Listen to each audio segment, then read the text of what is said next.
आपसे आता हूँ मेन काम पर, की पॉइंट पर, जो सिलेक्शन दिलाएंगे। मैंने बोला ना कि एक ही सब्जेक्ट सिलेक्शन दिलाएगा, जीएस और इंग्लिश।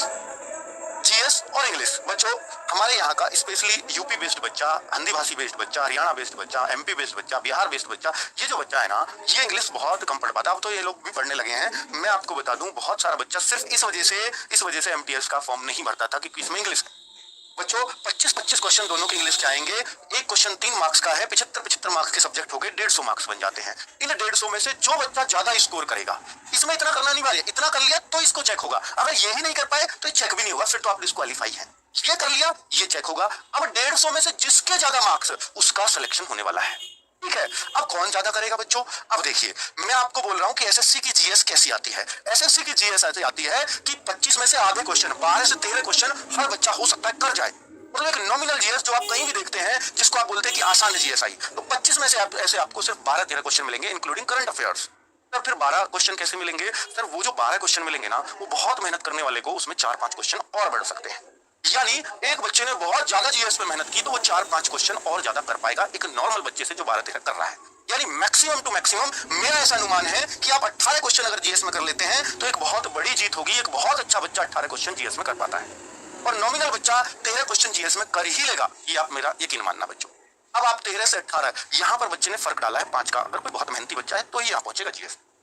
क्यों सर, क्या इसमें 25 में से 25 नहीं किए जा सकते? तो बेटा फिर आप एसएससी को जानते नहीं हो, आपकी जानकारी बहुत अधूरी है। 20 करना भी आपको नानी याद दिला देगा। मैं आपको डरा नहीं रहा हूं, मैं आपको सच्चाई से अवगत करा रहा हूं। मैं एक टीचर हूं, मैं बहुत बढ़िया टीम लेके आ रहा हूं जीएस की, लेकिन मैं ये आपको सपने नहीं दिखाऊंगा कि मैं आपको 25 में से 25 करवा दूंगा, क्योंकि वो एकदम झूठ होगा।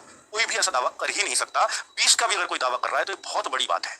मैं आपसे कह सकता हूं कि जो बच्चा हमारे साथ मेहनत कर रहा होगा वो 18 क्वेश्चन तक पहुंचेगा, 100% पहुंचेगा। ठीक है, चलिए इंग्लिश की बात कर लेता हूं बच्चों। तो ये ही है वो सब्जेक्ट जो आपको इस बार सिलेक्शन दिलाने वाला है। क्यों? क्योंकि ये वो सब्जेक्ट है जिसमें बच्चा या तो 25 में से 24-23 भी करेगा और जो इंग्लिश से आज तक बचता आया है वो 5 भी नहीं कर पाएगा। तो यहाँ जो डिफरेंस क्रिएट हो जाता है वो बहुत बड़ा हो जाता है। बच्चों इस सब्जेक्ट से बच नहीं सकते अगर आपको एमटीएस निकालना है। तो अगर बच नहीं सकते, सोचो इसके अलावा हमें पढ़ना भी क्या है यार। जीएस तो हम पढ़ते ही रहते हैं, 13 क्वेश्चन वाले तो हम हैं ही। अगर पढ़ते रहते हैं तो 18 तक पहुंचाना है, थोड़ी और मेहनत कर लेना, लेकिन सारी मेहनत किधर डालनी है? मैथ्स रीजनिंग की खत्म करके। अगर आपका उद्देश्य सिर्फ एमटीएस बन गया है तो, और अगले आने वाले टाइम में अगर आपके पास वैकेंसी नहीं है तो इसको उद्देश्य बना लीजिए, अगर आपके पास नौकरी नहीं है तो, क्योंकि ये 2 बार चांस देने वाला है आपको, सेम पैटर्न।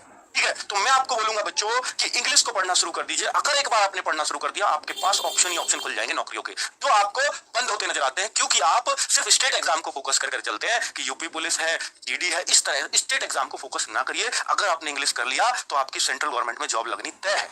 और बच्चों मैं आपसे गारंटी से कहता हूं, आप एक बार देख लीजिए उठा करके, जितनी मेहनत आपने कभी मैथ्स को करी और मैथ्स सीख लिया हो, ध्यान से सुनिए मेरी बात, अगर आपने मैथ्स के लिए मेहनत करी हो और मैथ्स सीख लिया हो, मैं गारंटी से कह सकता हूं कि उससे आधी मेहनत इंग्लिश में लगती है, उससे आधी मेहनत इंग्लिश में लगती है। और बच्चों अगर आप हिंदी माध्यम के बच्चे हो तो बच्चों मेरी बात गौर से सुनना, ग्रामर पोर्शन को पहले सीखना। ग्रामर पोर्शन पे पूरा मतलब अपनी पोजीशन टिका देना। ग्रामर पोजीशन हमें आया है या नहीं आया है ये कैसे पता चलेगा? उसके कॉमन एरर्स करके।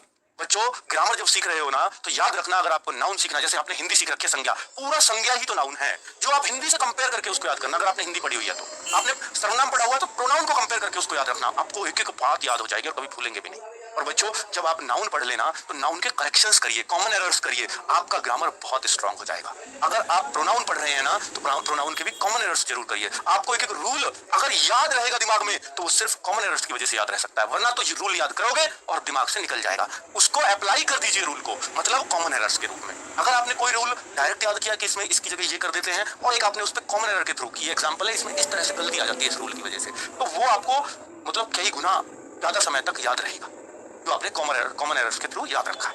ठीक है, और इसी तरीके से इंग्लिश पढ़ाने वाले आएंगे हमारे सर, जो मैं इंग्लिश के लिए लेकर के आ रहा हूँ। मैं गारंटी से कह रहा हूँ कि जो बच्चा उनके साथ 2.5 महीने जुड़ गया वो ग्रामर सीखेगा ही, साथ में वोकेबलरी बहुत शानदार तरीके से कराते हैं। जो हिंदी माध्यम का बच्चा है वो उनसे वोकेबलरी 100% सीखेगा, ये मेरी गारंटी। ठीक है बच्चों, चलिए तो आपको सिर्फ यही 2 पोर्शन पढ़ने हैं, इनमें गोली मार दो, इनको नहीं पढ़ना है बच्चों। ठीक है, क्योंकि